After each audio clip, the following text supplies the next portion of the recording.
Ladies and gentlemen, let me tell you something I've learned over the years. Discipline is the bridge between your dreams and your reality.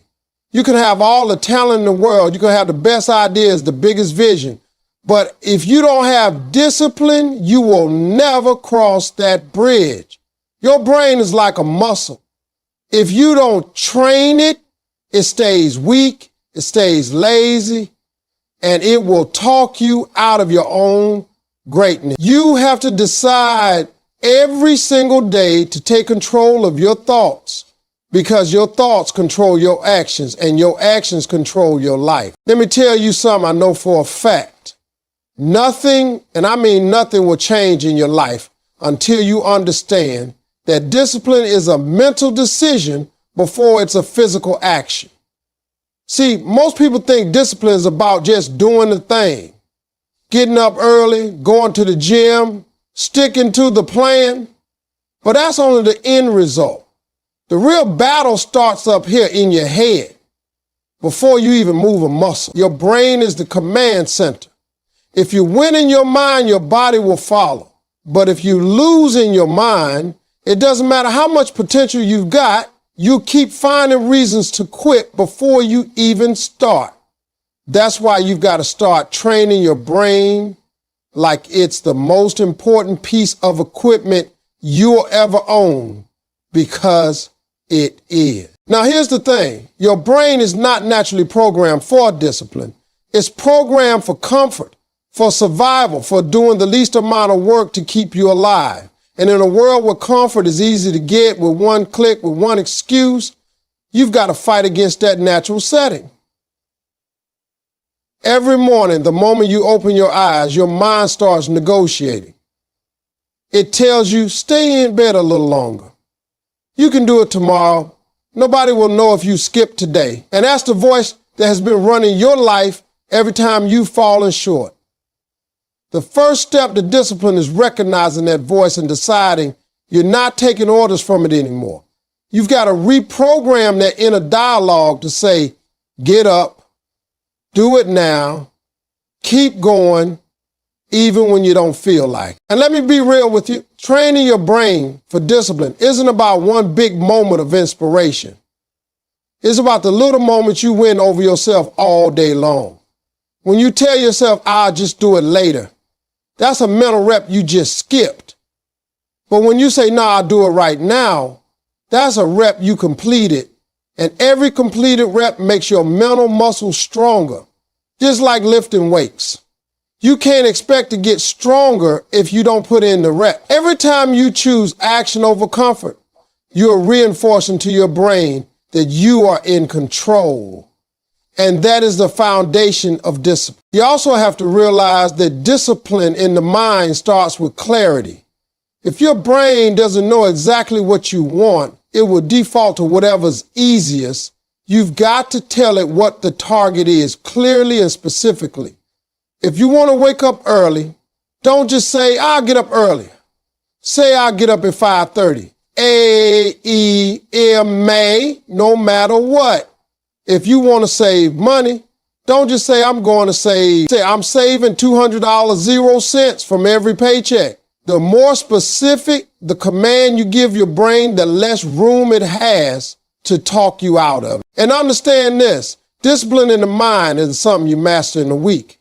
You've been running on certain mental patterns for years, maybe decades. You've been letting that little voice talk you into quitting for a long time. You're going to have to fight it every day until the new voice, the disciplined voice, becomes the default. And once it becomes the default, you'll start seeing a shift in your actions without even thinking about it. That's the moment you know your brain is finally working for you instead of against you. One of the most powerful things you can ever learn if you want discipline in your life is how to say no. And I'm not just talking about saying no to people. I'm talking about saying no to yourself. That's the hardest no you'll ever say, because deep down, we all have that side of us that wants to take the shortcut. Eat the cake, skip the workout, hit the snooze button, binge the show instead of working on the dream. It's easy to say yes to those things. because they give you comfort right now. But every yes to a short-term pleasure is often a no to a long-term goal. You've got to reverse that equation. You've got to start saying no to what's holding you back so you can say yes to what's going to take you forward. Now, here's the truth. Most people struggle with discipline because they don't want to feel that sting of telling themselves no. We live in a culture that's all about instant gratification. We're told to treat ourselves, live a little. You deserve it. And yeah, you deserve happiness, but you also deserve to see what happens when you finally commit to yourself without excuses. When you learn to say no to temptation, you are building a mental wall between you and failure. Every time you say no to something that's not serving your purpose, you laying another brick in that wall. That wall keeps distractions out and keeps your focus locked in on what matters. It's not going to be easy at first. You'll have moments where you feel like you're missing out. Your friends might go out and you'll say no because you've got an early start tomorrow. The old you will scream inside, come on, just this once. That's when you have to remember, discipline is about playing the long game. You're not just saying no to one night out. You're saying yes to a better version of yourself that's being built brick by brick. Saying no also means protecting your time. Time is the most valuable thing you have, and once it's gone forever. People will ask you for your time like it's free, but it's not. Every time you say yes to something meaningless, you're saying no to something meaningful. You got to get comfortable disappointing other people if it means not disappointing yourself. That's a hard truth, but it's the truth. If your goal is big enough, you can't afford to please everybody. And don't think this is just about big moments. The small no's are just as important. Saying no to hitting snooze. Saying no to scrolling your phone when you should be reading something that grows you. Saying no to that extra slice of pizza when you know you're trying to get in shape. All these little no's add up, and they train your brain to resist impulses that don't serve you. The more you resist, the stronger that self-control muscle gets. Eventually what happens is you stop seeing no as punishment, you start seeing it as power. You realize you're not depriving yourself, you're directing yourself. You're choosing what you want most over what you want now. And when you can consistently do that, when you can look temptation in the face and walk away without hesitation, that's when you know discipline is not just something you do, it's who you've become. Let me tell you something I've learned in my own life. Your habits will either carry you to success or drag you to failure. And the crazy thing is, you get to choose which ones you build. Discipline isn't about doing one big thing right. It's about setting up your life so that the little things you do every single day push you forward instead of holding you back. See, most people underestimate the power of small habits. They think it's the big moments that make or break them, but it's really the little choices, the repeated actions that shape who you are and what you become. If your brain is like a garden, your habits are the seeds. And you can plant good seeds or bad seeds, but either way, something is going to grow. You can plant the seeds of procrastination, laziness, excuses, and every day you'll grow a crop of missed opportunities. Or you can plant the seeds of consistency, follow through, and commitment, and you'll grow a harvest of results. The problem is, too many people want to plant one seed of effort and expect a forest of success. That's not how it works. You've got to water those seeds every day. And that water is your discipline. Now, here's the deal. You've got to build habits that work for you, that serve your goals, that make it easier to win and harder to quit. That might mean putting your phone in another room so you can focus, setting your alarm across the room so you have to get out of bed to turn it off, planning your meals ahead of time so you don't reach for junk food when you're tired. These are not just random tricks. These are ways of wiring your environment so it supports the person you want to be. Because let's be honest, willpower is great, but it's not enough on its own. You've got to set yourself up to win. And once you start building those habits, something amazing happens. You don't have to think about discipline as much because your habits take over. If you've made it a habit to work out every morning, after a while it feels weird not to do it. If you've made it a habit to write for an hour every day, skipping it feels unnatural. That's the beauty of habits. They shift the weight from motivation to automatic action. But here's the flip side. Bad habits work the same way. If you get used to being late, you'll keep being late without thinking about it. If you get used to quitting when things get hard, that becomes your go-to move. That's why you can't just let your habits happen by accident. You got to choose them on purpose. You got to ask yourself, is this habit building me up or breaking me down?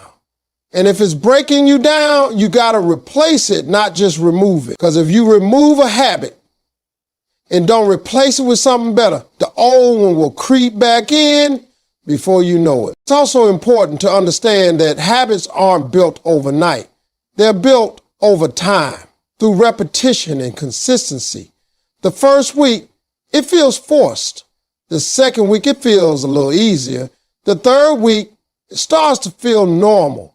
And then one day you look up and realize you become the kind of person who just does it.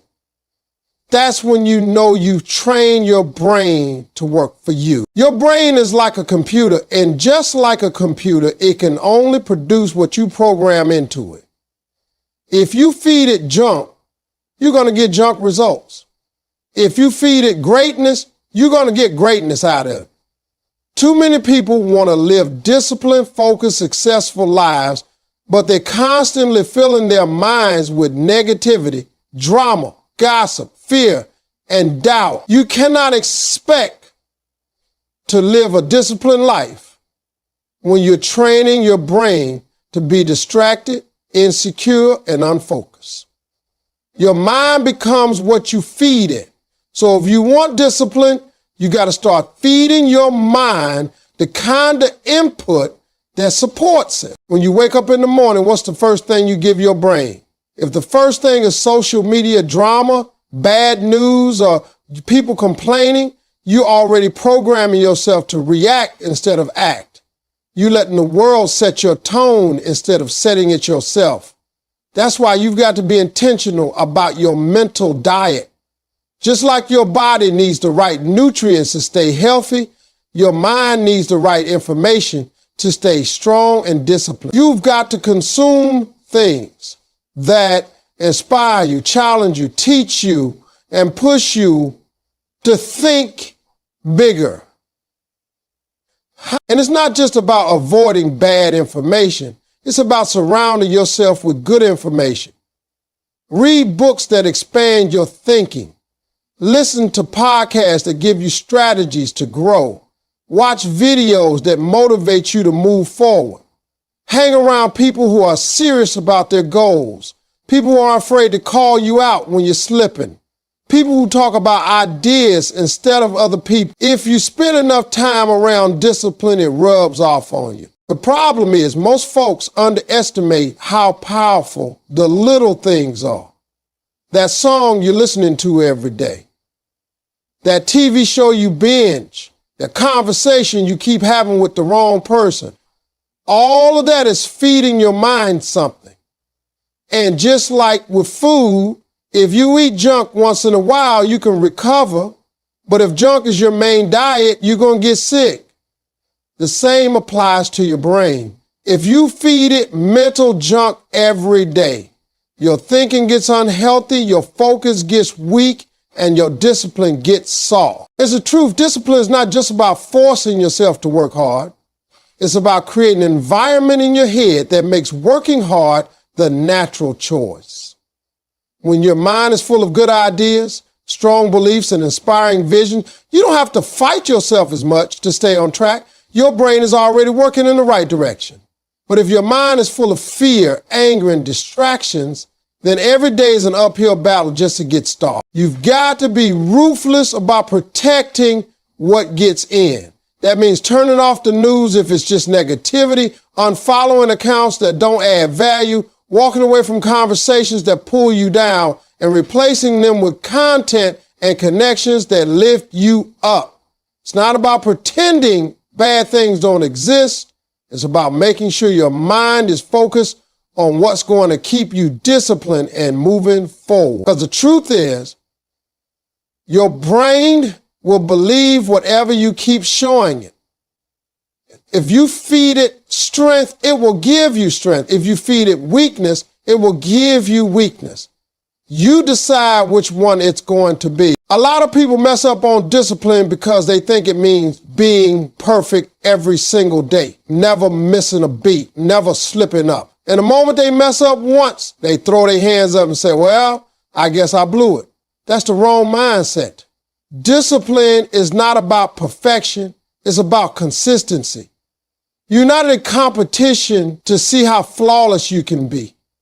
You're in a commitment to see how faithful you can be. Life is not going to give you perfect conditions, and you're not always going to feel like doing the work. But if you can keep showing up, keep doing what needs to be done most of the time, you'll get where you're trying to go. Perfection is an illusion that will kill your motivation. If you're chasing perfection, you'll quit the first time you miss a workout, the first time you eat the wrong thing, the first time you oversleep. But when you understand consistency, you realize those moments are just bumps in the road, not the end of the road. The people who succeed are not the ones who never fall. They're the ones who get back up faster than everybody else. They've trained their minds to bounce back instead of breaking down. Think of it like this. If you're driving to a destination and you take a wrong turn, you don't pull over, throw the keys away and say, forget it, I'm never driving again. No, you get back on the right road and keep going. That's what consistency looks like. It's correcting course without quitting the journey. That's how discipline works. You might miss a day, you might have a bad week, but you get back to it because your commitment is bigger than your comfort. And here's something you've got to understand. Consistency builds trust with yourself.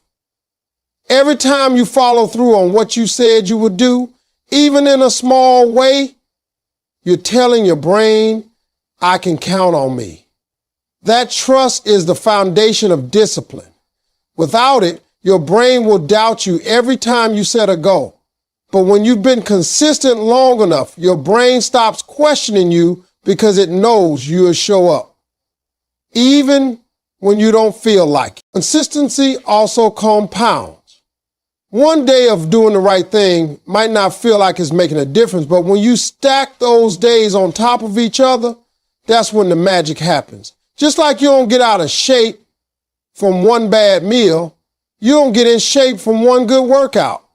It's the pattern, the repetition, the ongoing commitment that changes you. The small daily actions that seem ordinary are the ones that create extraordinary results over time. And listen, discipline without consistency is like a muscle you never use. It gets weaker. You can be disciplined for a week and then fall off for a month, and all that progress you made will fade.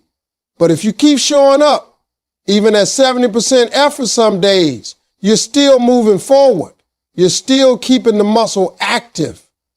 And that's the part people don't get. It's not about doing your best every single time. It's about never stopping complete. If you can master that, if you can train your brain to keep going when most people give up, you'll always be ahead of the game, because consistency will take you places perfection never could.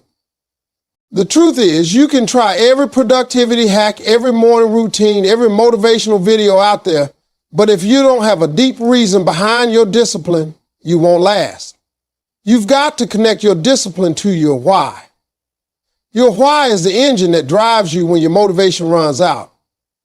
It's the thing that makes you get out of bed when you're tired, push through when you're sore, and stay focused when distractions are pulling at you from every direction. Without a strong why, discipline feels like punishment.